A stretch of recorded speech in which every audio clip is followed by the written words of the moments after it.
لوگ کہتے ہیں کہ عورت ہی عورت کی دشمن ہوتی ہے، ٹھیک ہی تو کہتے ہیں۔ عورت ہی عورت کا گھر برباد کر دیتی ہے، کبھی نند اور ساس بہو کو بسنے نہیں دیتی، تو کبھی شوہر کی کوئی ایسی کزن جو اس سے شادی کی خواہش مند ہو غلط فہمیاں ڈالتی ہے۔ لیکن میری زندگی میں ایسا کچھ بھی تو نہ تھا، لیکن پھر بھی میں برباد ہو گئی۔ نہ جانے قصوروار کون تھا، میں، میرا شوہر یا وہ، اس کا فیصلہ میں آپ پر چھوڑتی ہوں۔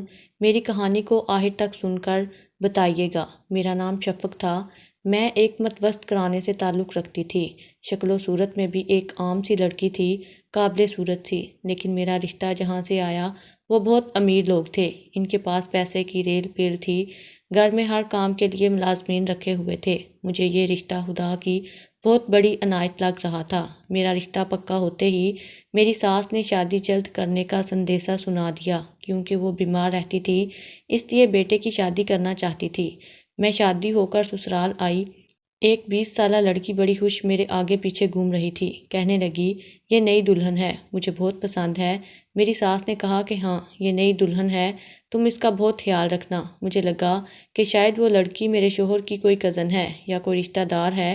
میری ساس بیمار تھی، اس لیے مجھے وہ لڑکی ہی اجلائے عروسی تک لے کر گئی تھی، مجھے کمرے میں بٹھایا اور خود بھی میرے سامنے بیٹھ گئی، میرے چہرے کو اپنے دونوں ہاتھوں میں لیا اور کہنے لگی آپ کو نہیں پتہ کہ آپ میرے لیے کیا ہیں۔ اس کی آنکھوں میں میرے لیے ایک عجیب سی چمک تھی۔ میرے کمرے میں جب میرا شوہر داخل ہوا تو وہ لڑکی میرے بیڈ سے کھڑی ہو گئی، میرے شوہر کو کہنے لگی سلام صاحب، بیگم صاحبہ بہت پیاری اور اچھی ہیں، یہ کہہ کر وہ کمرے سے باہر نکل گئی۔ مجھے اب سمجھ آیا کہ وہ تو ایک ملازمہ تھی۔ میرے شوہر نے کمرے کا دروازہ بند کیا اور میرے پاس آ کر بیٹھ گئے، میری تعریف کرنے لگے، کہنے لگے مجھے خوبصورتی سے زیادہ سمجھدار عورتیں پسند ہیں۔ انتخاب بھی اسی لیے کیا کہ مجھے اپنے گھر کے لیے ایک ایسی عورت کی ضرورت ہے جو سمجھداری سے میرا گھر چلا سکے۔ تم سے میں یہی امید رکھتا ہوں، ورنہ حسین لڑکیوں کی شہر میں کوئی کمی نہیں تھی۔ میرے شوہر عدیل کا انداز بالکل عام سا تھا،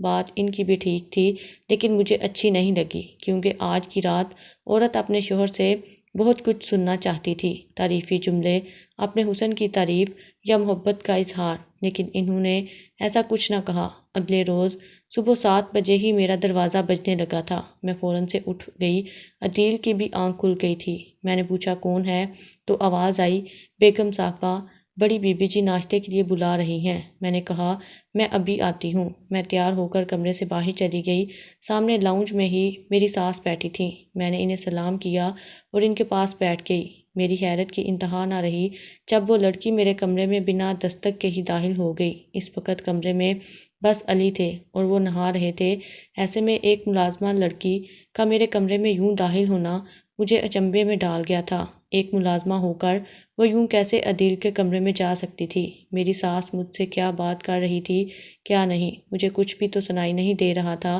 میرا سارا دھیان تو بس اس کمرے کی طرف ہی تھا۔ کچھ دیر بعد رجو مسکراتی ہوئی کمرے سے ہاتھ میں عدیل کا گیلا تولیہ پکڑے باہر نکلی تھی اور لاؤنج سے باہر نکل گئی، اور عدیل مسکراتے ہوئے میرے پاس آ کر بیٹھ کے اپنی والدہ سے باتیں کرنے لگے۔ مجھے اپنی ساس سے ہی معلوم ہوا تھا کہ رجو بچپن سے ہی اس گھر میں رہتی ہے، پہلے اس کی ماں یہاں کام کرتی تھی، پھر جب رجو کی ماں بیمار رہنے لگی تو رجو دن رات یہی رہنے لگی، پھر اس کی والدہ اسی بیماری میں مر گئی تو رجو ہمیشہ کے لیے اسی گھر میں آ گئی۔ اس کے والد پہلے ہی انتقال کر چکے تھے۔ میری ساس اسے بہت پیار سے رکھتی تھی، مجھ سے بھی یہی کہتی تھی کہ اسے چھوٹی بہنوں کی طرح ہی رکھو، لیکن مجھے وہ کبھی بھی اچھی نہیں لگی۔ اس کی وجہ یہ تھی کہ وہ عدیل کے آگے پیچھے رہتی تھی۔ عدیل آفس سے واپس آتے تو رجو دوڑ کر ان کے پاس پہنچ جاتی، ہاتھ سے لیپ ٹاپ کا بیگ پکڑتی، ان کا کوٹ اتارتی اور بلا تکلف میرے کمرے میں جا کر الماری کھول کر عدیل کا کوٹ لٹکانے لگتی۔ کچھ دن تو میں یہ سب تماشا چپ چاپ دیکھتی رہی، کیونکہ میں نئی نویلی دلہن تھی، آتے ہی لڑنا جھگڑنا نہیں چاہتی تھی، لیکن چند دن بعد ہی میں نے اپنی ذمہ داریاں سنبھال لیں۔ عدیل کا ہر کام میں اپنے ہاتھوں سے کرنے لگی، ان کی ٹائی باندھتی، کوٹ پہناتی، اکثر اس وقت میرے بال کھلے ہوتے تھے۔ میں بے شک عام شکل و صورت کی مالک تھی، لیکن میرے بال بلا کے حسین اور سلکی اور لمبے تھے۔ عدیل اکثر میرے کھلے بال دیکھ کر بے حد سے ہونے لگتے تھے۔ اکثر جب میں انہیں ٹائی پہناتی تو وہ مجھے اپنے حصار میں لے لیتے، کہتے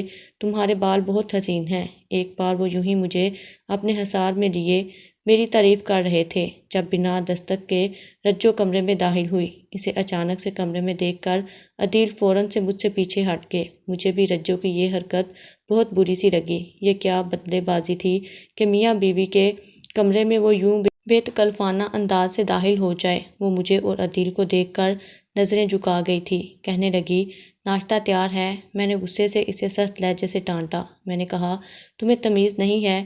یوں منہ اٹھائے تم جب چاہتی ہو کمرے میں چلی آتی ہو۔ خبردار، جو آئندہ یوں کمرے میں داخل ہوئی پہلے دروازے پر دستک دے کر کمرے میں آنے کی اجازت مانگا کرو۔ میری بات پر وہ گمسم سی ہو گئی۔ عدیل مجھ سے کہنے لگے، ابھی کم عمر ہے، ان باتوں کی اسے سمجھ نہیں ہے۔ تم پلیز رجو سے پیار سے بات کیا کرو، ہم نے اسے کبھی ملازمہ نہیں سمجھا۔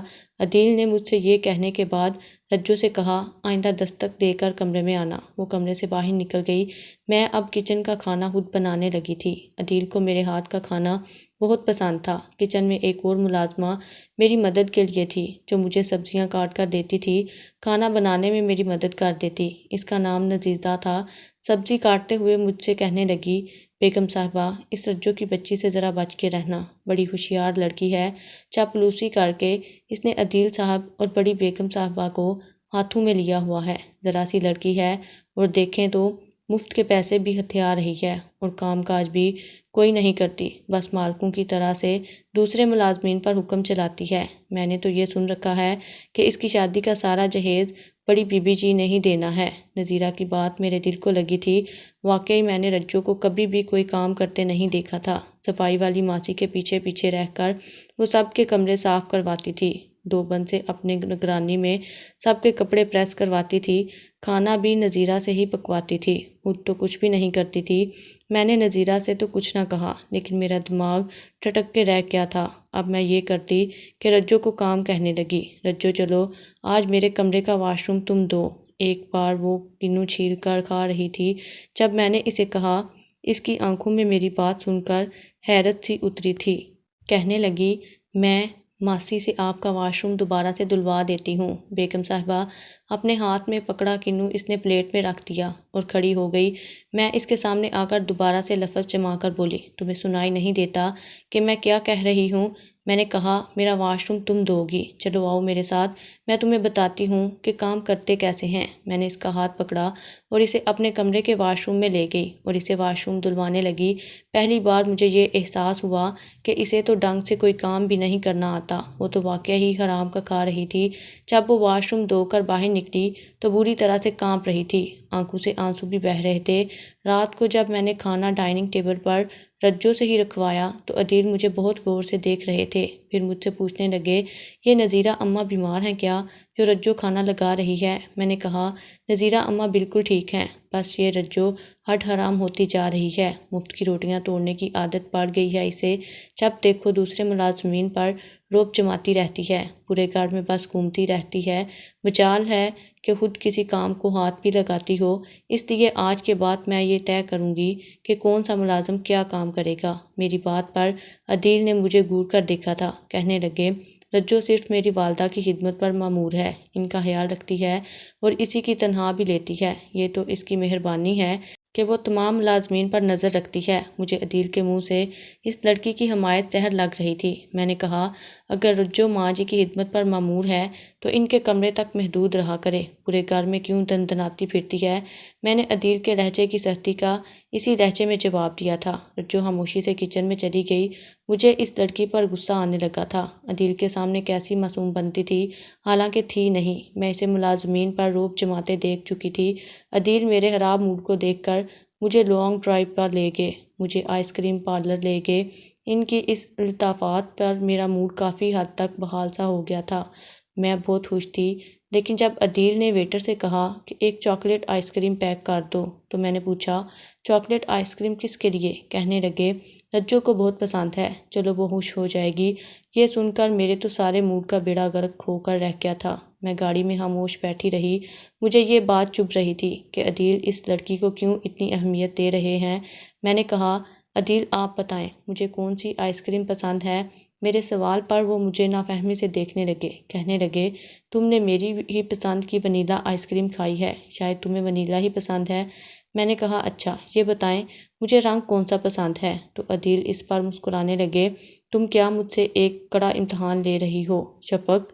مجھے خواتین کے بارے میں اتنی معلومات رکھنے کا کوئی شوق نہیں ہے۔ میں نے ایک تیکھی نظر عدیل پر ڈالی تھی۔ اچھا چھوڑیں اس بات کو، یہ بتائیں رجو کو کون سا رنگ پسند ہے؟ عدیل برجستہ بولے نیلا۔ اور آئس کریم تو کہنے لگے چاکلیٹ آئس کریم۔ میرا دل تھا کہ داڑیں مار مار کر رو رہا تھا۔ 6 ماہ ہو چکے تھے ہماری شادی کو۔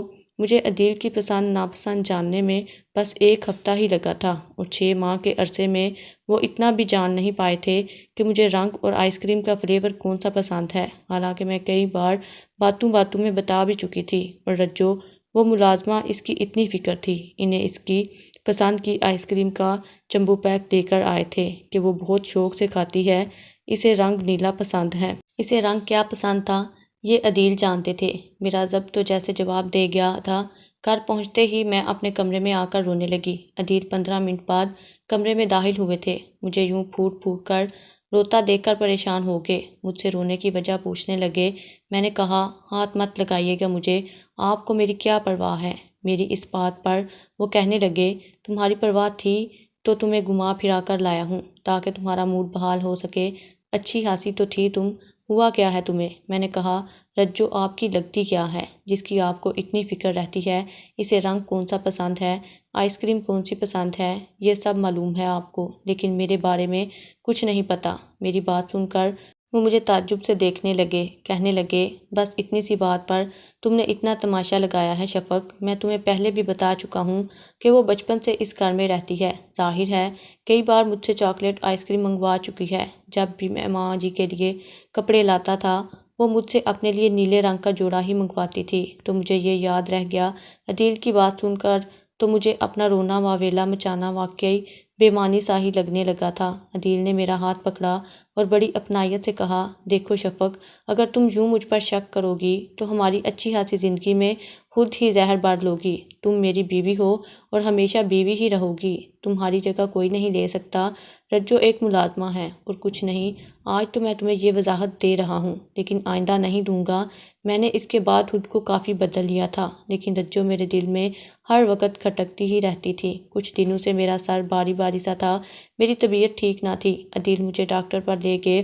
جب مجھے یہ خبر ملی کہ میں امید سے ہوں تو عدیل کی خوشی قابل دید تھی۔ مجھ پر ہزاروں روپے وار کر انہوں نے ملازمین میں تقسیم کیے تھے۔ رجو کے چہرے سے مسکراہٹ غائب نہیں ہو رہی تھی۔ ماں جی نے میرا ماتھا چوما، مجھے ڈھیروں دعائیں دیں۔ عدیل نے نذیرہ اماں سے کہہ دیا کہ میری خوراک کا خاص خیال رکھیں۔ رجو مجھے تازہ پھلوں کا جوس بنا کر دیتی، مجھ سے میرے ہونے والے بچے کی باتیں کرتی رہتی۔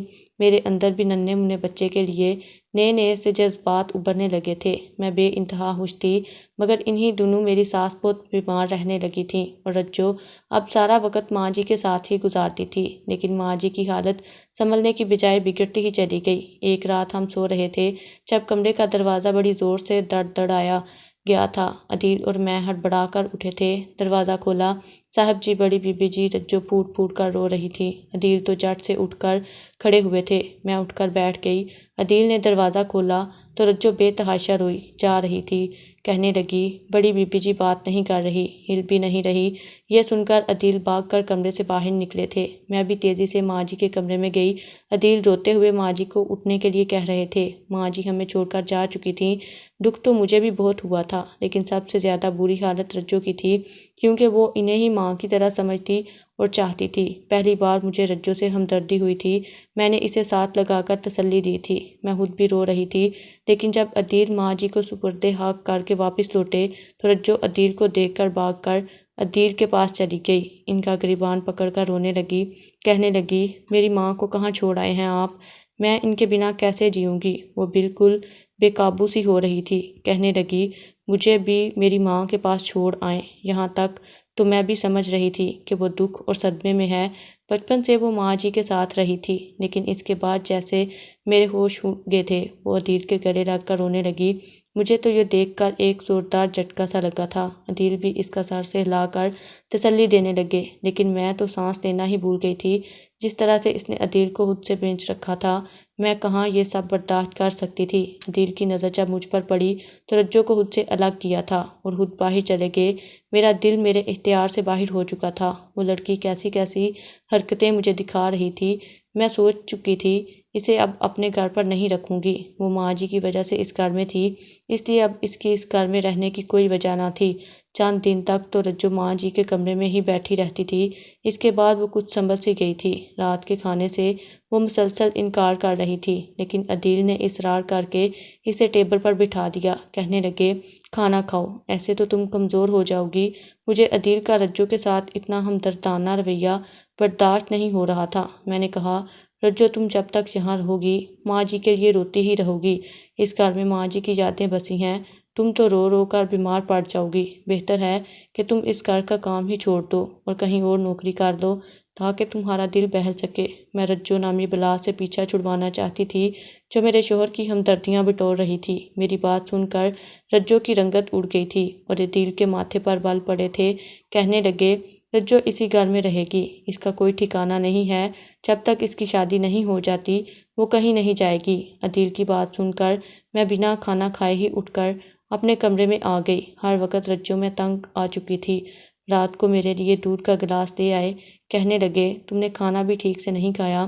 میں نے غصے سے کہا، جا کر رجو کو پلا دے، میں جیوں یا مروں آپ کو کیا پرواہ ہے۔ میری بات پر عدیل پہلی بار غصے سے میرے ساتھ پیش آئے تھے۔ کہنے لگے، شفقت تمہاری لاپرواہی سے اگر میرے بچے کو کوئی بھی نقصان پہنچا میں برداشت نہیں کروں گا۔ رجو کو ہام ہاں کی بنیاد بنا کر بھوکی رہ کر اگر تم نے خود کو یا میرے بچے کو نقصان پہنچایا تو بہت برا پیش آؤں گا تمہارے ساتھ۔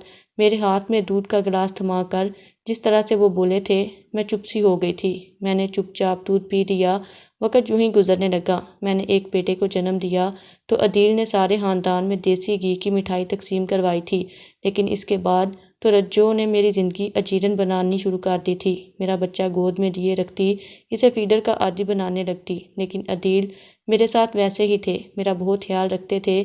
آج کل تو رجو کے رنگ ہی نرالے تھے، صاف ستھرے کپڑے پہننے لگی تھی اور دوبارہ سے عدیل کے آگے پیچھے رہنے لگی تھی۔ میں عدیل کی پسند کا کھانا بناتی تو اس میں نمک مرچ تیز کر کے خراب کر دیتی۔ عدیل مجھے گھورنے لگتے۔ میں پریشان سی ہو کر رہ گئی تھی کہ یہ حرکت کرتا کون ہے۔ ایک بار تو میں نے اسے رنگے ہاتھوں پکڑ لیا۔ میں کچن میں داخل ہوئی تو تیزی سے سالن کا ڈھکن ہٹائے اس میں مرچوں کے چمچ بھر بھر کر ڈال رہی تھی۔ میں نے وہیں سے اسے ڈانٹنا شروع کر دیا۔ عدیل بھی وہیں پہنچ گئے۔ جب میں نے رجو کی حرکت بتائی تو عدیل نے غصے سے رجو کا ہاتھ پکڑا اور اسے کمرے میں لے گئے۔ کہنے لگے، تم بہت زیادہ سر پر چڑھ گئی ہو، آج تمہیں سیدھا کرتا ہوں۔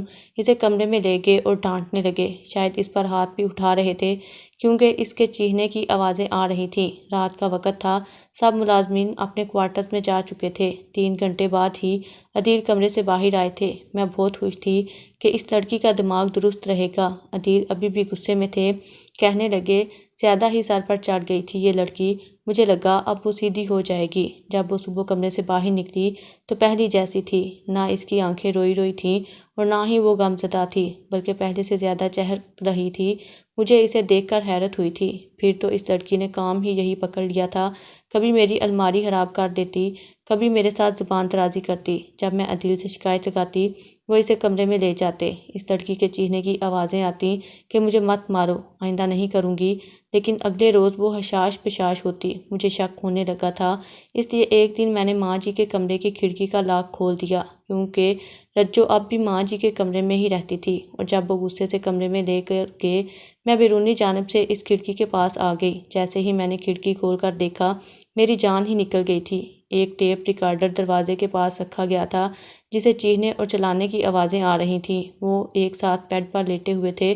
یہ دیکھ کر میں چکرا کر رہ گئی تھی۔ رجو کہنے لگی، میں نے بہت جدائی سہ لی ہے عدیل، ہمیں اس عورت سے بچہ چاہیے تھا، کیونکہ میں بانجھ تھی، بچہ پیدا نہیں کر سکتی تھی۔ اب اسے کیوں طلاق نہیں دے رہے؟ میں سوکن کو اس سے زیادہ نہیں برداشت کروں گی، نکالو اسے گھر سے، ورنہ میں دھکے مار کر نکال دوں گی۔ لفظ تھے یا اہنیت کا تمانچہ تو عدیل نے مجھ سے اس لیے شادی کی تھی۔ رجو ملازمہ نہیں، عدیل کی بیوی تھی، انہیں مجھ سے صرف اولاد چاہیے تھی۔ میں اسی خاموشی سے کمرے سے باہر نکل گئی اور اپنے کمرے میں چلی گئی۔ میرے آنسو نہیں رک رہے تھے۔ چند گھنٹوں بعد عدیل میرے کمرے میں آئے تھے۔ میں نے اپنے آنسو صاف کیے اور سونے کے لیے لیٹ گئی۔ عدیل میرے قریب آنے لگے تو میں نے انہیں خود سے پیچھے کر دیا۔ میں نے کہا، میرے سر میں درد ہے، مجھے آرام کرنے دیں۔ میں نے جو کچھ سن لیا تھا، کیسے ممکن تھا کہ ایسے شخص کی سنگت میں رہتی دل گہری نیند سو گیا۔ میں نے اپنے بیٹے کو لیا اور گھر سے باہر نکل گئی۔ اپنے میکے جا کر ساری بات اپنے والدین کو بتا دی۔ خلا کا نوٹس بھی عدیل کو بھجوا دیا، اس سے پہلے کہ وہ مجھے طلاق کے نام پر ذلت کا تماچا مار کر گھر سے نکالتے۔ میں خود ان کی راہیں آسان کر دوں۔ اپنا بچہ میں کس صورت اس عورت کو نہ دیتی۔ عدیل بہت بار میکے آئے، مجھ سے ملنے کا کہنے لگے، لیکن میں نے انکار کر دیا۔ میری والدین نے بھی انہیں گھر سے ہی باہر نکال دیا کہ انہوں نے جھوٹ بول کر دھوکے سے مجھ سے شادی کی تھی۔ وہ میرے والدین کی منت کرنے لگے کہ بس ایک بار، صرف ایک بار شفق سے بات کرنے دیں، لیکن میں نہیں مانی۔ ایک رات میں اپنے کمرے میں سو رہی تھی جب مجھے لگا میری کھڑکی سے کوئی چور اندر داخل ہوا ہے۔ میری تو جان ہی نکل گئی تھی۔ وہ چور میرے پاس پہنچ گیا تھا۔ اس سے پہلے کہ میں چیختی چلاتی، میرے منہ پر ہاتھ رکھا جا چکا تھا۔ میں ہوں عدیل، شور مت مچاؤ۔ شفق، میری ایک بار بات سن لو۔ تمہاری ضد کی وجہ سے مجھے یہ چور راستہ اختیار کرنا پڑا۔ میں رونے لگی تھی۔ میں نے کہا، آپ نے مجھے دھوکہ دیا، میرا بچہ مجھ سے چھیننا چاہتے ہیں۔ میں اپنا بچہ کسی کو نہیں دوں گی، میں مر جاؤں گی اس کے بغیر۔ آپ کو مجھے طلاق دینی ہے، شوق سے دے دیں۔ کہنے لگے، مجھ سے غلطی ہوئی ہے کہ میں نے تم سے جھوٹ بول کر شادی کی، لیکن یہ بھی سچ ہے کہ تمہیں نہ طلاق دینا چاہتا ہوں اور نہ ہی تمہارا بچہ تم سے چھینوں گا۔ میں تم سے بھی بہت محبت کرتا ہوں شفق، رجو کا دماغ بھی درست کر چکا ہوں۔ اسے روز یہی سمجھانے کی کوشش کر رہا تھا، نہیں چھوڑ سکتا، اس لیے وہ اس خیال کو دل سے نکال دے۔ بچے کے بنا اس کی عقل بھی ٹھکانے آ چکی ہے۔ وہ تمہیں کچھ نہیں کہے گی، لیکن تم بھی اب اپنی ضد چھوڑ دو اور میرے ساتھ واپس چلو۔ رجو تم سے معافی بھی مانگ دے گی اور تمہارے ساتھ کوئی برا سلوک نہیں کرے گی۔ لیکن میں اس سوچ میں پڑ گئی تھی کہ کیسے اپنے شوہر کو ایک دوسری عورت کے ساتھ بانٹ سکتی ہوں۔ میرے لیے یہ فیصلہ مشکل ہے۔ آپ بتائیں مجھے کیا کرنا چاہیے؟ اپنی قیمتی رائے کمنٹ باکس میں ضرور دیجیے گا۔